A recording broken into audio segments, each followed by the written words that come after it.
Hello children, I hope you all are doing well. I welcome you all to this fourth video of the chapter Force and Pressure. I hope you must have thoroughly gone through the previous videos of this chapter. Let us first recall what we have learnt in the previous video. In our previous video, we learnt about pressure. We learned that pressure is defined as the total normal force acting per unit area of a surface. We also learned that pressure increases with force and decreases with the area of the surface over which the force acts.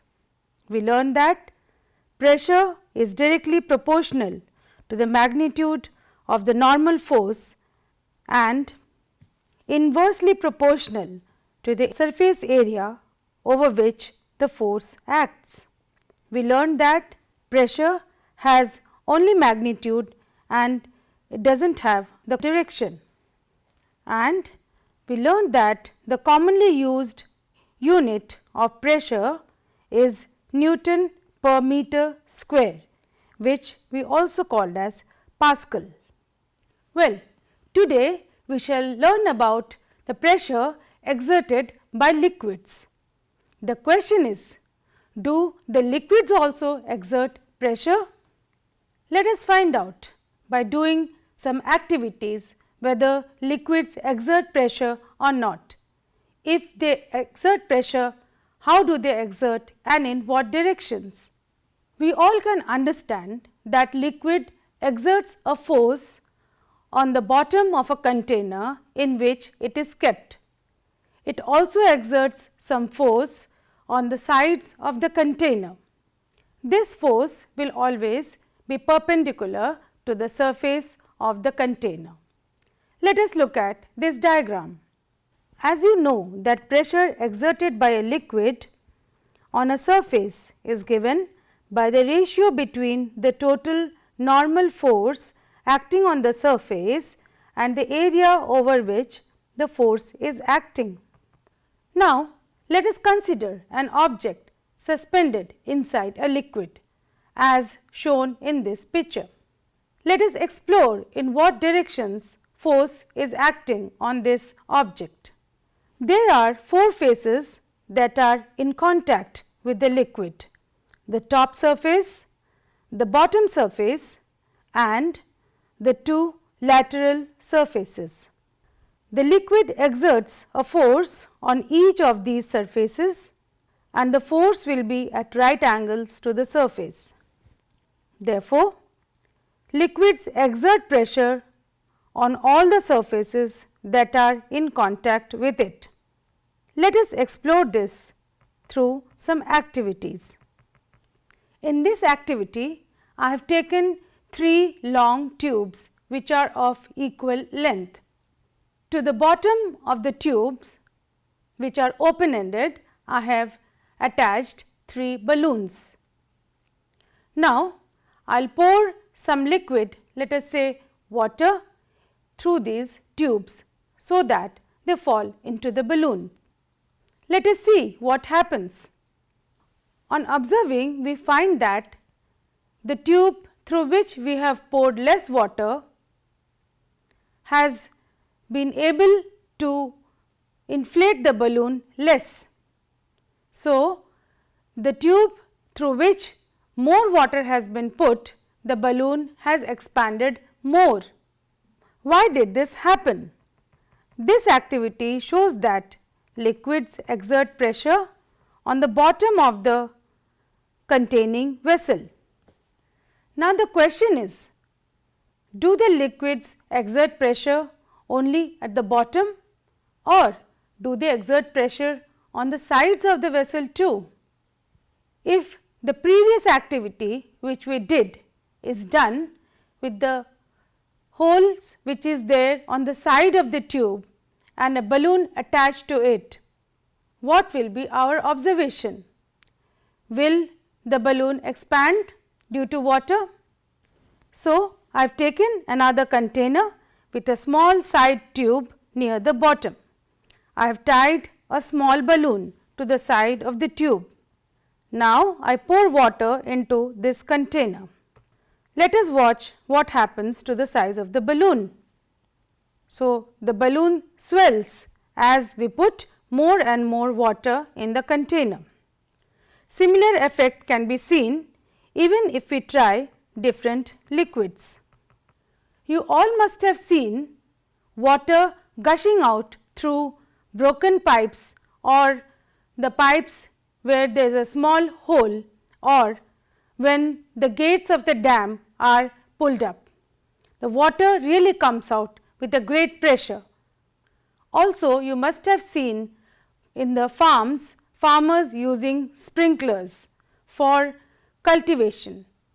The sprinklers help the water move to a great distance in the field. Why does this happen?